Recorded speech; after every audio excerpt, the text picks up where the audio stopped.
Assalamualaikum warahmatullahi wabarakatuh. Selamat pagi semuanya. Semoga kalian hari ini baik-baik aja dan semoga kalian semangat terus walaupun belajarnya masih di rumah aja. Hari ini kita akan belajar teks negosiasi lagi, yaitu kebahasaannya. Nah, kemarin-kemarin kan Ibu sudah menjelaskan teks negosiasi, pengertian, jenis-jenis, dan lain sebagainya. Kan Ibu bilang teks negosiasi bisa berupa lisan dan tulis ya. Nah, kalau lisan itu seperti jual beli antara pedagang dan pembeli di sebuah pasar tradisional. Dan ada teks negosiasi tertulis, yaitu berbentuk surat penawaran atau niaga. Nah, hari ini kita akan bahas ya. Surat penawaran ialah surat yang ditulis untuk menunjukkan maksud dan tujuan suatu perusahaan untuk menjalin kerjasama kepada perusahaan lainnya. Jenis surat ini biasanya digunakan oleh perusahaan-perusahaan penyalur distributor yang besar gitu. Sebenarnya menawarkan barang ini bisa dilakukan melalui iklan juga atau papan reklame yang di jalanan itu atau poster. Nah, surat penawaran juga dibuat karena sebelumnya ada permintaan dari si perusahaan secara lisan maupun tertulis ataupun tanpa ada permintaan, biar ada buktinya aja gitu. Isi surat penawaran barang diantaranya ada nama atau jenis barang yang ditawarkan, contohnya itu jenisnya misalkan air mineral. Terus yang kedua ada kualitas atau merek barang. Nah, mereknya itu yang terkenal lah ya. Terus yang ketiga jumlah barang yang ditawarkan, misalnya 100 gitu.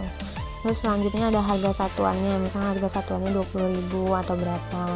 Terus yang selanjutnya potongan harga yang diberikan, karena biasanya dia jumlahnya banyak maka biasanya ada potongan harga. Terus ada syarat pembayarannya, mau cash atau mau bayar pakai kartu kredit atau apa. Nah, selanjutnya ada cara pengirimannya kayak gimana, dijelasin di situ. Surat penawaran ada dua macam. Yang pertama, penawaran atas inisiatif penjual yang mempunyai kedudukan lemah, karena surat tersebut belum tentu diharapkan oleh calon pembeli. Dan yang kedua, penawaran sebagai balasan dari surat permintaan penawaran yang isinya terikat dan terbatas hanya pada menerangkan hal-hal yang ditanya oleh calon pembeli. Selanjutnya ada unsur-unsur surat penawaran. Yang pertama itu ada kop surat. Nah, di dalam kop surat itu ada nama, lembaga atau instansi. Terus selanjutnya ada alamat dan kotak telepon dan lain-lain. Terus yang kedua ada logo atau lambang instansinya atau organisasinya di sampingnya. Terus yang ketiga ada nomor suratnya. Yang keempat lampiran. Yang kelima ada hal itu kayak perihal ya, judul apa, tentang apa gitu. Terus yang keenam tanggal suratnya. Yang ketujuh alamat penerimanya. Yang kedelapan salam pembuka surat. Yang kesembilan isi suratnya kayak gimana. Terus yang terakhir ada penutup. Kita bahas di contohnya ya. Nah, di sini ada contoh surat penawaran. Yang pertama itu ada kop surat kan, di sini di atas nih, paling atas berbentuk kotak. Ini namanya kop surat dan di dalamnya ada nama lembaga atau instansinya, dan ini ditulis huruf kapital semua. Terus di bawahnya ada alamatnya. Lalu kalau ada email dicantumkan dan di bawahnya ditulis misalkan Bekasi atau Bandung gitu. Selanjutnya ada logo kan, seharusnya di sini di samping kiri gitu ada logo di kop surat, tapi di sini nggak ada. Nah, tergantung sih. Biasanya kalau perusahaan besar kan udah ada logonya ya, jadi dicantumkan logonya di situ. Selanjutnya ada tanggal pembuatan surat. Nah, tanggal pembuatan surat tuh biasanya ada di kanan. Karena di sini udah ada Bandung, jadi nggak usah ditulis lagi Bandung 19 Februari 2017, nggak usah ya, jadi langsung aja tanggalnya dan bulan dan tahun gitu. Terus di bawahnya itu di samping kiri itu ada nomor surat. Terus ada lampiran, ada perihal. Kalau nomor surat itu angka 12 di nomor surat ini itu nomor surat yang dikeluarkan dari instansi udah berapa jumlahnya. Terus garis miring lagi SH itu dia tuh kode surat ya, atau enggak nama instansinya disingkat gitu. Terus garis miring lagi ini 7 ya, Romawi, angka Romawi itu adalah bulan. Bulan itu harus ditulis dengan Romawi. Terus garis miring lagi 2017 itu tahunnya. Selanjutnya ada alamat surat yang dituju, ditulis ya, tidak menggunakan kata kepada, langsung aja YTH yang terhormat. Terus ada salam pembukanya dengan hormat, terus isinya, terus ada penutup dan salam penutup ya. Atas perhatian kami ucapkan terima kasih, hormat kami. Terus yang bertanda tangan di bawah ini. Nah, gitu. Di sini tidak boleh menggunakan kata saya ya, harus menggunakan kata kami, atau misalkan menyebut perusahaan lain itu atau direktur, misalkan Bapak atau Ibu Direktur PT Anugrah gitu ya, nggak boleh menggunakan Bapak doang atau Ibu doang.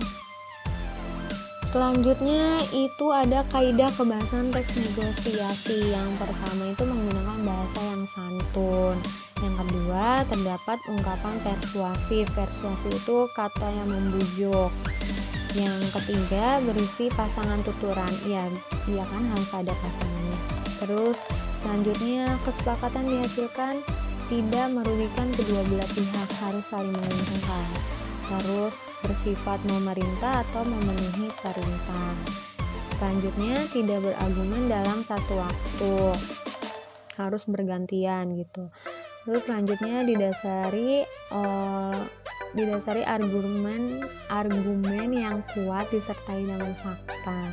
Selanjutnya minta alasan dari pihak mitra negosiasi mengapa dia mau atau enggak. Terus selanjutnya jangan menyela argumen. Nah, tadi kan di kaidah kebahasan teks negosiasi ada kalimat persuasif ya. Nah, kalimat persuasif ini mengandung makna mengajak atau membujuk. Kalimat persuasif dilakukan oleh satu pihak untuk mengajak pihak lainnya menyepakati tawaran yang diberikan. Contohnya, "Mah, uang jajannya boleh ditambah lagi nggak? Soalnya aku lagi banyak kebutuhan yang harus dibeli nih, boleh ya Mah?" Nah, menurut kalian yang mana nih kata persuasifnya?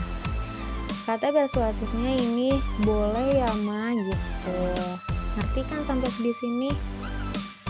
Langkah-langkah menulis negosiasi yang pertama itu menentukan tujuannya dulu. Tujuannya mau kemana nih? Terus selanjutnya menentukan pihak-pihak yang berhubungan. Selanjutnya menentukan konfliknya mau seperti apa. Selanjutnya menentukan solusi dan penawarannya. Dan terakhir menentukan modal kesepakatannya. Kita lihat contohnya ya. Nah, di sini ada contoh teks negosiasi, yaitu penjual alat musik dan pembeli. Coba kalian tentukan terlebih dahulu. Ibu kasih waktu. Nah, untuk struktur teks negosiasi yang pertama kan ada orientasi ya. Nah, orientasi kan percakapan awal. Nah, dari yang seorang penjual alat musik terlihat sedang membersihkan gitar sampai datang menghampiri tokonya sampai titik. Terus setelah itu ada permintaan, yaitu pembeli. Nih, "Pak, gitar yang ini harganya berapa harganya? Saya tertarik mau membeli." Tuh permintaan. Terus kalau pemenuhan, ada yang penjual nih, "Gitar itu harganya 7,5 nak." Nah, selanjutnya ada penawaran. Penawaran ini dari yang harganya apa tidak bisa kurang Pak, sampai dengan si ini penjual nih, "Naikin sedikit lagi nak, 6,5 saya lepas gitar itu." Nah, setelah itu ada persetujuan kan. "Baik Pak, saya setuju, 6,5 ini uangnya," gitu. Terus baru pembelian dan penutup sama-sama Pak gitu. Sampai sini paham? Semoga kalian paham ya.